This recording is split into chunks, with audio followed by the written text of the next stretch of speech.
लोग गणपति जी की स्थापना करते हैं घरों में, सोसाइटियों में। फिर अनंत चतुर्दशी को विसर्जन करते हैं नदी तालाब आदि में। तो एक लड़का मध्य प्रदेश के छिंदवाड़ा में अपने दोस्तों के साथ अनंत चतुर्दशी को विसर्जन को जा रहा था। मूर्ति तो विसर्जित कर दी, पर खुद नहाते नहाते खुद भी विसर्जित होने लगा, गहरे पानी में चला गया। तैरना आता नहीं था। दोस्त डरकर भाग गए। दुख में कौन साथ देता है?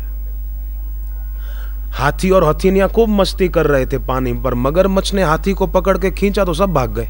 भागवत जी की कथा है, अष्टम स्कंद की। तब हाथी की किसने रक्षा की? भगवान ने रक्षा की।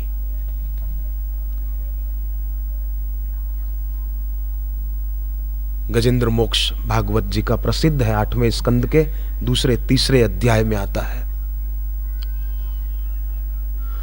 तो दोस्त तो भाग गए। ये 2-3 बार हाथ पांव हिलाकर ऊपर आया, पर पानी गहरा था। गहरा श्वास भर के फिर बेचारा अंदर। अब पानी के अंदर वो ओम नमो भगवते वासुदेवाय, ओम नमो भगवते वासुदेवाय, ओम गम गणपतये नमः मन में जपने लगा। श्वास रोके रखा हट करके। आखिर जब देखा कि अब श्वास नहीं रोका जा सकेगा, अब तो गया, और जप करते करते मरू बोले मरना ही है, तो ओम नमो भगवते वासुदेवाय, ओम गम गणपतये नमः। अदृश्य सहायता उसको गहरे पानी में मिली।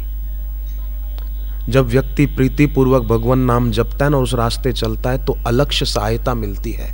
जैसे ध्रुव 5 साल की उम्र में महल छोड़कर निकले, तो अलक्ष्य सहायता मिली कि नहीं मिली? नारद जी आ गए कि नहीं आ गए गुरु, और उन्होंने दीक्षा दे दी।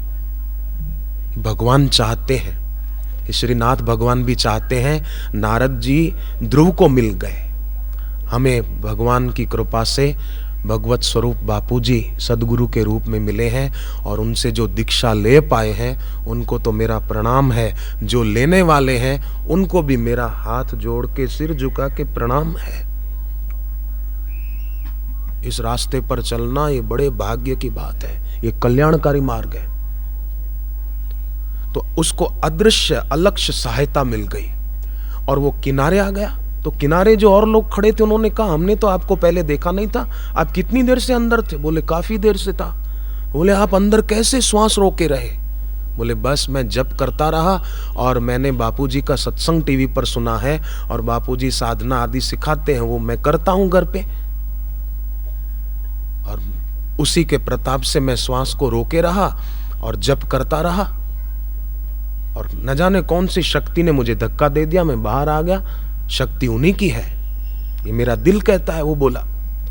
लड़का घर पहुंचा तो माँ ने कहा, बेटा तू ठीक तो है ना? बोले हाँ माँ, क्यों, क्या हुआ?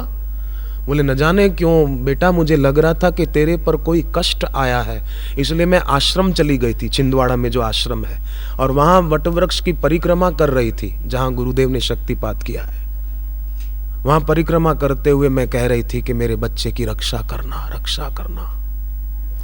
बेटे तू ठीक तो है? तब बेटे ने सारी बात बताई, और माँ की आंखों से भक्ति भाव के आंसू निकल आए कि प्रार्थना कैसे तुरंत फल देती है। गहरी श्रद्धा हो ना, तो परिणाम पीछे पीछे आता है।